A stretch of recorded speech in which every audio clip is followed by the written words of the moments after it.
आज की इस वीडियो में मैं डिस्कस करूँगा कि तुम्हें ऑनलाइन टेस्ट कैसे अटेम्प्ट करना है, कैसे वो जो एटमॉस्फेयर होता है नीट वाला, वो फ़ील करना है ऑनलाइन टेस्ट में। क्योंकि ये सबसे बड़ा ड्रॉबैक होता है कि ऑनलाइन टेस्ट में वो फ़ील नहीं आता है ऑफलाइन वाला।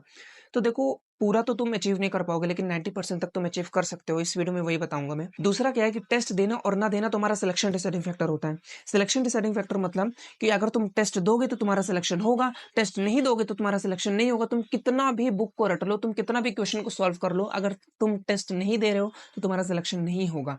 तो क्योंकि इतना ज़्यादा इंपॉर्टेंट टेस्ट देना, फिर भी बहुत सारे लोग टेस्ट नहीं देते। और अगर तुम किसी भी नीट एस्पिरेंट से जिसका सिलेक्शन नहीं हो रहा है तुम उससे ही पूछोगे, तो आधे से ज़्यादा लोग यही बोलेंगे कि उनके टेस्ट में मार्क्स कम आ रहे थे जिसके कारण उन्होंने टेस्ट देना स्किप कर दिया। दूसरा कारण क्या हो सकता है टेस्ट स्किप करने का, कि उनका सिलेबस नहीं कंप्लीट हो रहा है। सिलेबस कंप्लीट ना होना इस सबसे बड़ा एक्सक्यूज। क्योंकि अगर तुम सिलेबस कंप्लीट होने की बात कर रहे हो तो तुम्हारा सिलेबस नीट एग्जाम के 1 घंटे पहले तक भी सिलेबस नहीं कंप्लीट होगा। तुम्हें ये लगता रहेगा कि ये भी रिवाइज कर लेता, ये भी रिवाइज कर लेता। तो सिलेबस कंप्लीट ना होना सबसे बड़ा एक्सक्यूज होता है। तो ऐसा एक्सक्यूज वापस से कभी मत देना, क्योंकि लोग तुम्हारा डिस्टेंस नहीं देखेंगे कि तुमने कौन से पाथ को कैसे ट्रेवल किया है। लोग सिर्फ ये देखेंगे कि तुम पहले कहाँ थे और अब तुम कहाँ हो। एक्सक्यूज सुनने वाला कोई भी नहीं है। तो टेस्ट देना इज मच मोर इम्पोर्टेंट। मेरा भाई है, वो लक्ष्य जेईई से तैयारी कर रहा है और उसने आज तक कभी भी टेस्ट स्किप नहीं किया है। उसका सिलेबस नहीं कंप्लीट होता है, आई एग्री। मैंने उसे बोल कर रखा है कि तुम्हारा सिलेबस नहीं कंप्लीट होगा, लेकिन तुम्हें टेस्ट फिर भी देना है, और वो हमेशा टेस्ट देता आ रहा है। हो सकता है उसके मार्क्स नहीं आ रहे हों उतने अच्छे, लेकिन the thing which is most important is test देना। तो टेस्ट को स्किप मत करो, मार्क्स की टेंशन मत करो। वो लास्ट में अगर तुम सच में मेहनत कर रहे हो, सच में चीज़ों को अच्छे से पढ़ रहे हो और एनालाइज कर रहे हो, मेन बात है टेस्ट की एनालिसिस करना। टेस्ट की एनालिसिस नहीं करोगे तो मार्क्स इंप्रूव नहीं होंगे। बहुत लोग पूछते रहते हैं कि टेस्ट तो दे रहे हैं लेकिन लास्ट तक मार्क्स इंप्रूव नहीं हो रहे हैं, जिसके कारण डिमोटिवेशन फील होता है और अल्टीमेटली वो टेस्ट भी छोड़ देते हैं। और कुछ लोग तो फिर भी अटेम्प्ट करते रहते हैं। तो जो मेन चीज़ है जिससे मार्क्स इंप्रूव होंगे वो है टेस्ट के एनालिसिस। वो नहीं करोगे तो तुम्हारे मार्क्स कभी नहीं बढ़ेंगे, तुम बस टेस्ट देते रह जाओगे। तो सिर्फ 2 चीज़ों के बारे में मैं एम्फेसिस दूँगा इस वीडियो में। पहला, टेस्ट को दो, दूसरा उसकी एनालिसिस करो। बस यही 2 इंपॉर्टेंट है तुम्हारी जर्नी में, सबसे ज़्यादा इंपॉर्टेंट जो होल्ड करते हैं। फिर रिवीजन वगैरह वो चीज़ें हो गई। तो स्टार्ट कर दे कि तुम्हें टेस्ट कैसे अटेम्प्ट करना है। तुम्हें 2 चीज़ें याद रखनी है बिफोर द टेस्ट। पहला, तुम्हें अपने प्रीवियस टेस्ट की मिस्टेक से कुछ ना कुछ सीखना है। दूसरा, तुम्हें जो इस करंट टेस्ट का जो सिलेबस है, मतलब टेस्ट ओरिएंटेड जो पढ़ाई है, वो 1 हफ्ते पहले से स्टार्ट कर देनी है। और उसमें भी तुम ये एक डिसाइड कर लेना कि इस दिन मैं ये पढ़ूँगा, इस दिन ये पढ़ूँगा। सपोज़ तुम्हारा जो सबसे ज़्यादा लेस रिटेंशन वाला सब्जेक्ट होगा, आई एम श्योर कि वो इनऑर्गेनिक केमिस्ट्री होगा, तो मैं उसको लास्ट में रखता। सैटरडे को पढ़ता या फिर फ्राइडे को पढ़ता, ऐसा पढ़ता। और जो बायोलॉजी वगैरह हो गया, फिजिक्स वगैरह हो गया, कंसेप्ट वाला हो गया, वो उनको मैं थोड़ा पहले पढ़ता। 1 हफ्ते पहले मैंडेटरी है, क्योंकि अगर तुम जितना भी सोच लो कि 1-2 दिन पहले तैयारी हो जाएगी, नहीं हो पाती है। तो 1 हफ्ते पहले से स्टार्ट कर देना। दूसरा अप्रोच ये हो सकता है कि तुम हर टेस्ट के पहले सिर्फ शॉर्ट नोट्स को रिवाइज़ करो, या फिर कुछ भी रिवाइज़ ना करो। 2 चीज़ें हो सकती है, या तो तुम शॉर्ट नोट्स को रिवाइज़ करो, या तो फिर तुम कुछ भी रिवाइज़ ना करो। अगर तुम शॉर्ट नोट्स को रिवाइज़ कर रहे हो तो टेस्ट देने के बाद जब तुम एनालिसिस करोगे तो जो चीज़ें तुमने मिस्टेक करी है, उनको फिर तुम अपने नोट से देख लो और उन चीज़ों को उसमें काम करो और उन चीज़ों को रिवाइज़ करो। दूसरा कि तुम कुछ भी मत पढ़ो टेस्ट के पहले। कुछ लोग ऐसा भी सोचते हैं कि हम देखना चाहते हैं कि हमारा रिटेंशन कितना है। तो कुछ भी मत पढ़ो और टेस्ट दो, और उसके बाद फिर तुम जो चीज़ें गलतियाँ हुई हैं, उनको देखो और उनको रिवाइज़ करो, उनको कांसेप्ट समझो, जो अगर तुम्हारी कांसेप्ट में दिक्कत है तो। मैंने जितने भी अपने टेस्ट दिए थे, मैंने उसमें हर एक तरह का अप्रोच अपनाया था। 1 हफ्ते पहले से भी स्टार्ट किया था और 2-3 दिन पहले से भी स्टार्ट किया था। और ऐसा भी हुआ है कि टेस्ट के पहले कुछ भी ना पढूँ, टेस्ट दूँ, उसके बाद मैं चीज़ों को एनालाइज़ करूँ। इसमें तुम्हें डिसाइड करना है कि तुम्हारे लिए सबसे ज़्यादा बेनिफिशियल क्या है? तुम्हारे लिए सबसे ज़्यादा अच्छा क्या होगा? देखो, एक्चुअली मेरे साथ ऐसा होता था कि ये जो बिना पढ़े टेस्ट देने वाला सीन है, उसमें बहुत सारी गलतियाँ होती थी, तो मैं उन गलतियों को देख नहीं पाता था। तो अगर तुम ऐसा देख सकते हो, मतलब तुम्हारे साथ ऐसा है कि हाँ, मेरे साथ गलतियाँ हो रही, कुछ लोग ऐसा होता है गलतियाँ होती है तो खुश होते हैं, अच्छी बात है वो। क्योंकि वो इसलिए खुश होते हैं कि गलतियाँ हो रही है तो मुझे ये पता चल रहा है कि मेरा ये वाला टॉपिक वीक है, मुझे ये चीज़ें ज़्यादा लंबे समय तक रिटेन नहीं होती हैं। तो कुछ लोग उस तरह की भी होते हैं, लेकिन मैं ऐसा नहीं था, तो मैं ऐसे टेस्ट बस 1-2 ही दिया होऊँगा, बाकी तो बस 1 हफ्ते पहले से स्टार्ट कर देता था टेस्ट ओरिएंटेड पढ़ाई। फिर आता तुम्हारा संडे वाला टाइम, तो उस दिन तुम 2 चीज़ें कर सकते हो। तुम या तो अपना टेस्ट निकलवा लो, अगर तुम्हारे पास पीडीएफ उसी दिन अवेलेबल हो जाता है, तो तुम टेस्ट निकलवा लो और ऑफलाइन अटेम्प्ट करोगे तो ज़्यादा बेटर है। बस है कि उसमें तुम कंपेयर नहीं कर पाओगे दूसरों से कि दूसरे लोग कितना अच्छा दिए हैं, दूसरों का स्कोर कितना है और मैं किस लेवल में स्टैंड करता हूँ, मेरी रैंक क्या आई है। बस इसका ड्रॉबैक रहता है। दूसरा है, तुम ऑनलाइन ही अटेम्प्ट कर रहे हो, अपने मोबाइल में अटेम्प्ट कर रहे हो, फिर टैबलेट में, फिर लैपटॉप में। तो दोनों तरीके से कर सकते हो, लेकिन अगर तुम पीडीएफ को निकलवा के कर रहे हो तो वो ज़्यादा बेटर है। क्योंकि रियल में हमें वैसे ही अटेम्प्ट करना है, ओएमआर शीट में ही करना है, तो वैसे ज़्यादा सही होगा।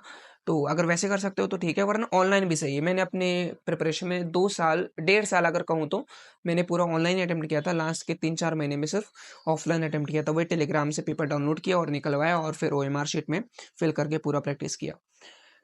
तो अब बात करते हैं कि तुम एटमॉस्फेयर को कैसे क्रिएट करोगे। तो देखो, इसमें तुम्हारा ये है कि तुम जो नंबर ऑफ पीपल जो बैठे रहते हैं नीट एग्जाम के टाइम पे, वो वाला बस एटमॉस्फेयर नहीं क्रिएट कर सकते हो। बाकी चीज़ें लाइक तुम्हें बीच में उठना नहीं है, घड़ी बात के नहीं जाना है, और जैसे कोई भी क्वेश्चन नहीं बन रहा है तो जैसे होता है ना, अपन गुस्सा आ जाते हैं, तो वैसा नहीं दिखाना है, एकदम काम माइंड से करना है, क्योंकि नीट एग्जाम में और भी लोग रहेंगे आसपास जो तुम्हारे पेपर दे रहे होंगे, और तुम्हें थोड़ा बहुत तो आइडिया होगा कि कैसा एक एग्जाम होता है और कैसे अपन किन चीज़ों को फॉलो करना होता है। तो वैसी चीज़ों को तुम फॉलो करना, बस ऐसे ही अचीव हो सकता है, बाकी और तो कोई रास्ता नहीं है। और दूसरा क्या है कि एग्ज़ाम मे के टाइम पे होता है, तो हो सकता है कि जो सेंटर तुम्हें मिले उस सेंटर में फ़ैन वगैरह नहीं चल रहे हो, तो तुम्हें बहुत गर्मी भी लगे। तो कुछ टेस्ट ऐसे भी प्रैक्टिस करो जिसमें तुमने फ़ैन को ऑन नहीं किया हुआ है, थोड़ा गर्मी सह रहे हो और तुम एकदम माइंड को फ़ोकस करके पेपर अटेम्प्ट कर रहे हो।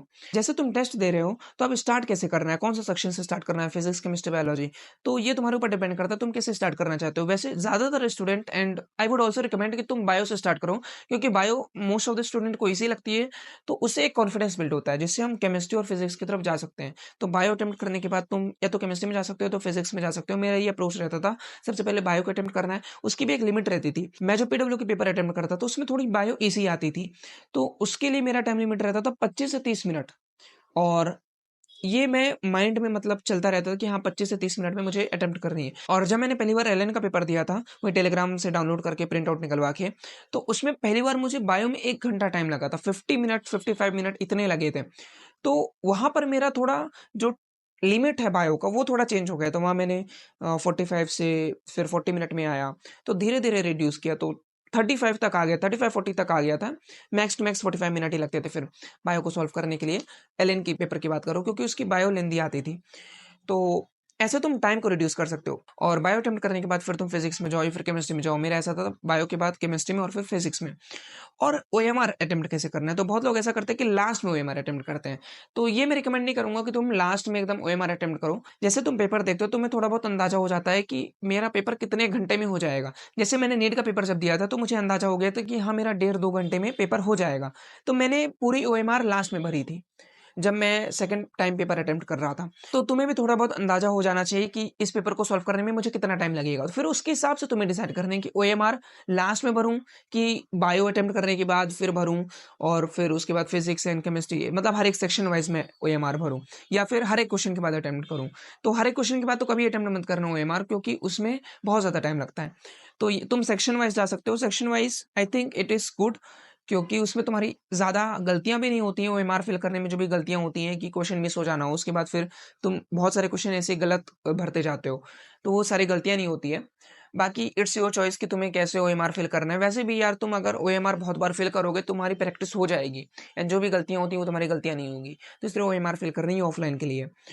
और ओएमआर वगैरह तुम ऑनलाइन मंगवा सकते हो, पीडब्ल्यू की तरफ से भी मिलता है, अगर तुम उसके टेस्ट दे रहे हो तो। एग्जाम देने के बाद तुम आधे 1 घंटे रेस्ट कर लो, और मोबाइल थोड़ा कम चलाना, क्योंकि बहुत लोग ऐसा करते हैं, मोबाइल चलाने लगते हैं और फिर आधे 1 घंटे वही मोबाइल चलाने लगते हैं, और फिर उसके बाद आंखें थक जाती है तुम्हारी, और माइंड तो थक ही गया है, तुमने पेपर अटेम्प्ट किया है तो। उसके बाद फिर सो जाते हैं। फिर पता चलता है कि जब से हमने पेपर अटेम्प्ट किया, उसके बाद से वापस जब मैं स्टडी में गया हूँ, तो 5-6 घंटे निकल गए ऐसे ही। फिर शाम को 7-8 बजे से पढ़ाई स्टार्ट होती है, तो ऐसा नहीं करना है। आधे 1 घंटे रेस्ट लो, या तो सो जाओ या फिर थोड़ा नैप ले लो। उसके बाद वापस से जो मेन पार्ट है अब टेस्ट का, वो स्टार्ट होगा। वो है टेस्ट एनालिसिस। तुम्हें एनालाइज करना है कि कौन सी चीजें तुमसे बनती थी और फिर भी तुमने गलत कर दी। क्या वो सिली मिस्टेक था, या फिर गलती से ऑप्शन टिक हो गया, या फिर अगर तुम ओएमआर में कर रहे हो तो ओएमआर अच्छे से भर नहीं पाए। तो उन सब गलतियों से तुम्हें सीखना है, जिससे तुम ये गलतियों को नेक्स्ट टाइम पे वापस रिपीट ना करो। और अगर तुम अपनी गलतियों से नहीं सीख रहे हो, वापस रिपीट कर रहे हो नेक्स्ट टाइम पे, तो तुम्हारी सबसे बड़ी गलती है कि तुम गलती जानते हुए भी गलतियों को रिपीट कर रहे हो। और अगर तुम गलतियां ही नहीं जान रहे हो, मतलब अगर तुम टेस्ट एनालिसिस ही नहीं कर रहे हो, फिर टेस्ट देने का तुम्हारा कोई फायदा ही नहीं। समझे? तो टेस्ट एनालिसिस करनी है, जो कि टेस्ट देने से ज़्यादा इम्पोर्टेंट है। मैं पता है सबसे आगे जिस चीज़ को रखता हूँ, वो है तुम्हारा टेस्ट एनालिसिस, उसके बाद टेस्ट देना है, उसके बाद बाकी चीज़ें होती है लाइक रिवीजन करना, एनसीईआरटी पढ़ना, बाकी चीज़ें होती है बाद में। तो मैं टेस्ट एनालिसिस को सबसे आगे रखता हूँ, क्योंकि मैंने खुद ये चीज़ बाद में फेल की थी। मैं स्टार्टिंग में टेस्ट एनालिसिस नहीं करता था, बस ऊपर-ऊपर से देख लिया, हाँ, ये गलत हुआ, ये गलत हुआ, लेकिन अच्छे से एनालाइज़ नहीं करता था और उन चीज़ों में वर्क नहीं करता था। तो टेस्ट एनालिसिस और उन चीज़ों में काम करना इज़ मच मोर इम्पोर्टेंट, जिससे तुम्हारा क्या होगा कि स्कोर बढ़ेगा, वरना तुम्हारा स्कोर नहीं बढ़ेगा। अगर तुम टेस्ट एनालिसिस नहीं करोगे, तो तुम रैंडमली हर जगह अपनी एनर्जी वेस्ट करते रहोगे। तुम फ़ोकस्ड स्टडी नहीं कर पाओगे। फ़ोकस्ड स्टडी से मेरा ये मतलब है कि तुम उन चीज़ों में काम नहीं कर पाओगे, जिन चीज़ों में सच में तुम्हारे लिए ज़रूरत है। जो चीज़ें तुम्हारे लिए वीक है, जो तुमसे आती है, उसमें क्यों इतना एनर्जी वेस्ट करना है? जो तुमसे नहीं आती, उनमें एनर्जी वेस्ट करो। तो वो तुम नहीं कर पाओगे। तो टेस्ट एनालिसिस बहुत इंपॉर्टेंट है। तो इसी चीज़ को मैं सबसे ज़्यादा फ़ोकस करूँगा कि do the test analysis and do the test. ये दोनों करना ही करना है। ये दोनों एक दूसरे के बिना अधूरे हैं। टेस्ट दोगे, टेस्ट एनालिसिस नहीं करोगे तो कोई मतलब नहीं, और टेस्ट नहीं दोगे तो सिलेक्शन से तुम वैसे भी बाहर हो जाओगे। तो ये चीज़ें करना है। ऐसा भी कर सकते हो कि एक मिस्टेक कॉपी बना लो और उसमें सब चीज़ें लिखो। मैंने अपनी टाइम में मिस्टेक कॉपी नहीं बनाई थी, लेकिन सुना बहुत था कि लोग मिस्टेक कॉपी बनाते हैं, मैंने नहीं बनाई थी। तो तुम चाहते हो बना सकते हो, नहीं चाहते हो मत बनाओ। ठीक है, इस वीडियो में इतना ही। अगर वीडियो अच्छा लगा तो please give it a thumbs up और सब्सक्राइब भी कर देना। मिलते हैं नेक्स्ट वीडियो में, तब तक के लिए टाटा, बाय बाय।